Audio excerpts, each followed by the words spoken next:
भात भेल जाई छै। देखियो पत्ता उता सब ला के रख देली, अभी तक ले पंडित जी आबे न कलकै।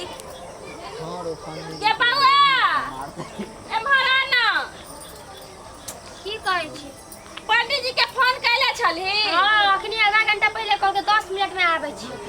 देखी त साँझ भेल जाई छै, कखन पंडित जी आइते पूजा पाठ, कखन करतै? बारिशो के दिन है। अच्छा आ जेते, तब तक बाबू आबै छै, चिंता सुन परदेसी बाबा कत्ता रह गेलथिन? आबै छै बाबा। क्यों न है, कथी करिए हम? सुन न तले जब बोरा जाने लिया। छी हाँ। केना बात छै, त अभी नहीं पसारती, पहले आबे देती।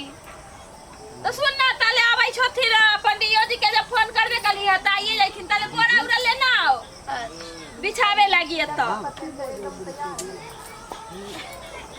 बिछा न गे जल्दी से ना बौकी, एत्ता बिछा न। देखियो ई हमर बेटी सब दिन बौकी के बौकीए रह गेल कई। एक दाउरा देखी ना फोन क के बाबा के। हे भगवान, हम घरे पर छोड़ देलिए मोबाइल चार्ज में, अभी एबे करतो बस। ई पंडितवा के लगै छै न जे दक्षिणा उछिना पहिले लेवेला तैयार रहै छै, 400 रुपया ले हम, 500 रुपया ले हम। ई एत्ता बेर के कत्ता रहलै, कत्ता न सुझाइ छै जे बारिश होतै, जल्दी से न जाके जजमान के पूजा करा दियै।